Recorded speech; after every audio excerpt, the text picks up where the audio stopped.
I belong to LinkedIn. That's my only social media. People keep sending me stuff from Facebook and Instagram that I can't access because I don't have profiles. So if you're one of those people, please stop sending me reels. I can't watch them. I used to have an email marketing thing going on Mailchimp. That's died as well. As far as marketing is concerned, I suppose this podcast does fall into that category.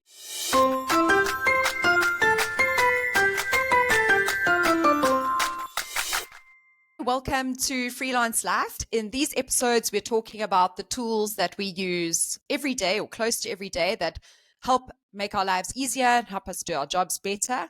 So in this episode, we're going to be talking about marketing. So the tools we use to sort of show up and get noticed and hopefully stay booked without having to dance on TikTok. That is certainly not part of my marketing mix. So Meeks, would you like to tell us what tools? I mean, I think this podcast actually counts as, us getting out there and doing something that's not within our core business. So do you want to talk a little bit about what goes on behind the scenes of the podcast? Yeah, so what goes on behind the scenes of the podcast? Not much until like 30 minutes before we record. Fair, yeah. When it comes to marketing, I have got a very poor track record. I belong to LinkedIn. That's my only social media. And weirdly, people keep sending me stuff from Facebook and Instagram that I can't access because I don't have profiles on those things. So if you're one of those people, please stop sending me reels. I can't watch them. I used to have an email marketing thing going on Mailchimp. That's died as well. The marketing, as far as marketing is concerned, if you want to call it that, I suppose this podcast does fall into that category. I don't really have very kind of defined marketing goals. It's just kind of exposure. So even though this podcast is speaking about freelancing things, that's obviously not my core audience. So what I'm using the podcast to do is to showcase my ability to record and edit and come up with podcast ideas, etc., etc. So the podcast itself is a marketing tool, but not in the freelancing topics that we discussed, more in the look what I can do kind of vibe. So you're keeping us in suspense here. What do you use? What tool? What tool are we on here? What tool? So I record everything in Riverside. And weirdly, the very first interview that I did with Shay was for a different podcast. And at the end of that discussion, she's like, "Have you heard of Riverside?" And I looked it up, and now we record this podcast with Shay on Riverside. So it's an AI-driven platform. It's an online studio. You do all your recording, all your editing. You've got an AI assistant that can help with basic editing as well. It can also break up a long episode into short clips. So depending on the package that you're on, you can even set it. Focus on Shay for 30 seconds, and it will produce clips with Shay specifically with a cap of 30 seconds. So there's quite a lot that you can do with it. I have discovered recently there's stuff that you can't do with it, but it's a really handy software. It's taken the stress out of editing. The auto subtitles is also cool. You get show notes and all that kind of thing. So if you're going to do any kind of podcasting, Riverside, I highly, highly recommend. There are other AI-driven things on the market, but Riverside is the best one, according to me. That's all we need to know. Marketing. You're a lot more active on the marketing side because you actually post on like several different social media platforms. Do you use like scheduling software and that kind of thing? When I was kind of into it, I was using Hootsuite, which is like an auto scheduler that links through to everything, and that was really handy. But if you're not taking time to actually create marketing, you're paying for a piece of software that you're not using. So Hootsuite died for me as well. So Platforms wise, I've pretty much just got my LinkedIn and Facebook.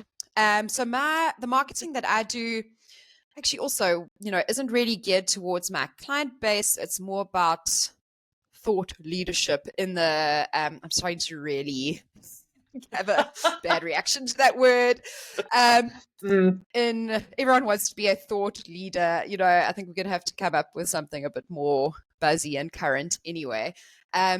So in the freelance space, so because I've got my book and because I've got my course and I've got a couple of freebies, and that's, if I'm honest, that's where my passion lies, is talking about freelancing and helping fellow freelancers. So that's where I've built my audience, I would say. So yeah, on social media, I do, when I can remember, schedule posts in advance. It does help. I did that a few weeks ago, and it was like, boom, I was there, and I'd forgotten I'd even scheduled the post. And then I was like, oh, wow, cool. I've got posts coming out on LinkedIn, which was great. And it does help keep you a lot more consistent and help you be more strategic, because you're not sort of posting on the fly. You're actually thinking about what's the message that I want to get across. So I'm using Buffer at the moment for that. I've been doing a bit of writing for them, so that I started using the platform so that I could get a sense of how it works. And been really happy with it, except for you can't tag individual accounts. So that's been a bit of a pain because, often on LinkedIn especially, your content might involve other people and you want to tag them. So then you either have to go back in and edit, or what I've been doing is just scheduling natively on LinkedIn rather. So that would be the downside of Buffer. There's a lot of social media management tools out there. I wouldn't say I'm an expert on being able to suggest one. Try out Buffer if you are looking for something. There is a free version. See if it works for your purposes. I mean, if you're an actual social media manager, you'll want to do a bit more due diligence on that. And then I've recently migrated to System.io for general marketing automation, and my email list is now on there. I send a newsletter. I haven't started actually using the platform for that yet. It's also hosting my course, because I found I was paying quite a lot of money for Kit, which used to be ConvertKit. I was using that for emails, and then I was using Thinkific for my course. Firstly, having two platforms to manage is a bit of a pain. It's better if you can have everything all in one, and neither platform had the capability to do that. And then I was also paying 2 subscription fees. So eventually, I try not to overthink software decisions, because otherwise you can just find yourself spending your whole day doing that. So good enough is fine for me. I'm not going to spend hours and hours comparing different platforms. I'd heard good things about System. So I just went ahead, and what sort of tipped me over the edge was if I paid for an annual subscription up front, they would do the migration for me from both platforms. So, and I think a lot of platforms do that. So that is a little hack. If you can, to pay for your year up front, I actually had money in my PayPal account. So it was great, because I don't typically use that, and they use PayPal. So it was almost like I felt like I didn't even pay for it. And it was wonderful. The things we tell ourselves, the lies we tell ourselves. I know. That's how I justified it. I was like, oh, there's money in my PayPal account. So, the migration's still going, but it has taken some time. But the fact that I didn't have to do it personally is fantastic. So, I'll see how that pans out. And it's a hell of a lot cheaper than paying for 2 platforms, and it was cheaper than using the one platform alone. So it was a no-brainer. I think that's about it in my marketing tech stack. I would like to actually say, good enough. And I think a lot of people, when they're looking for software, they want to have I always use the example of bicycles. People buy the 100,000 rand bicycle, and then they ride around their complex once a month. You don't need everything that opens and closes on a software.